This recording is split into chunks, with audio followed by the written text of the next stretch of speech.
Little Red Riding Hood. Once upon a time, deep in the heart of the country, there lived a pretty girl whose mother adored her, and her grandmother adored her even more. This good woman made her a red hood, like the ones that fine ladies wear when they go for riding. The wood suited the child so much that everybody was calling her Little Red Riding Hood. One day, her mother baked some cake on the griddle and said to Little Red Riding Hood, "Your granny is sick. You must go and visit her. Take her one of these cakes and a little pot of butter." Little Red Riding Hood went off to next village to visit her grandmother.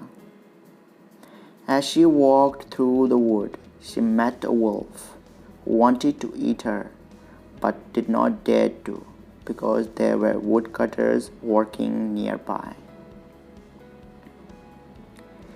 He asked her where she was going. The poor child did not know how dangerous it is to chatter away to wolves and replied innocently, "I'm going to visit my grandmother to take her this cake and then a little pot of butter from my mother." "Does your grandmother live far away?" asked the wolf. "Oh yes," said Little Red Riding Hood.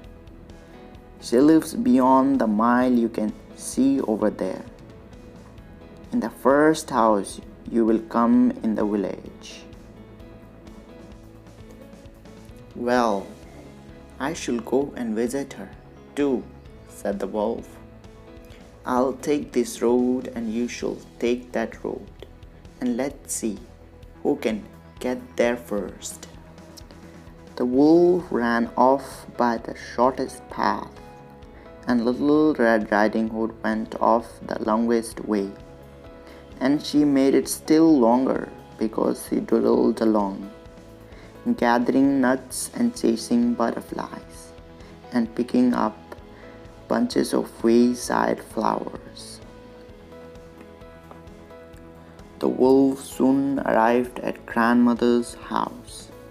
He knocked on the door. "Rat-tat-tat. Who's there?"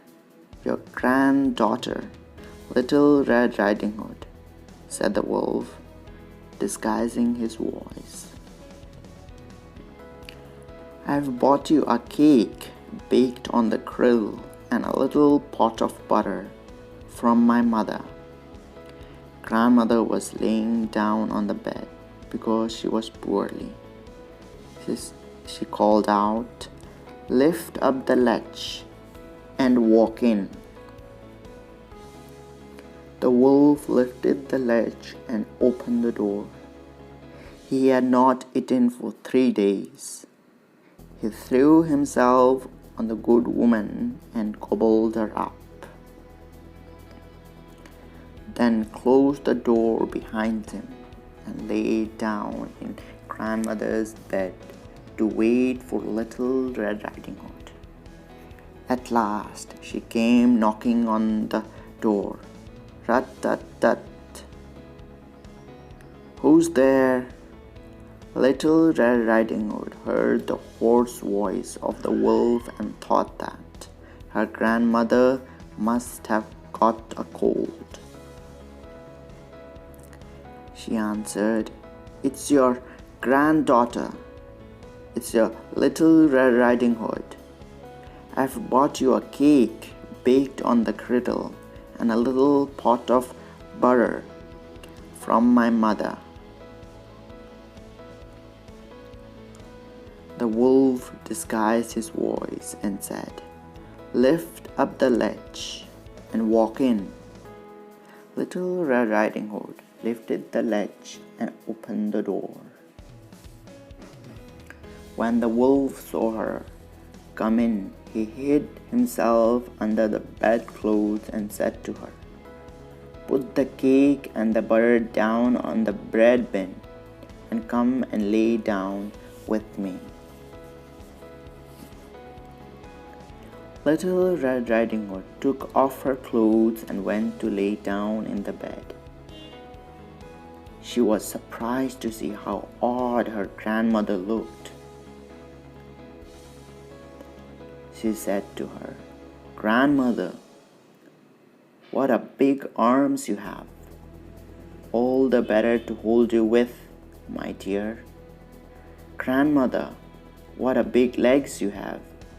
All the better to run with, my dear.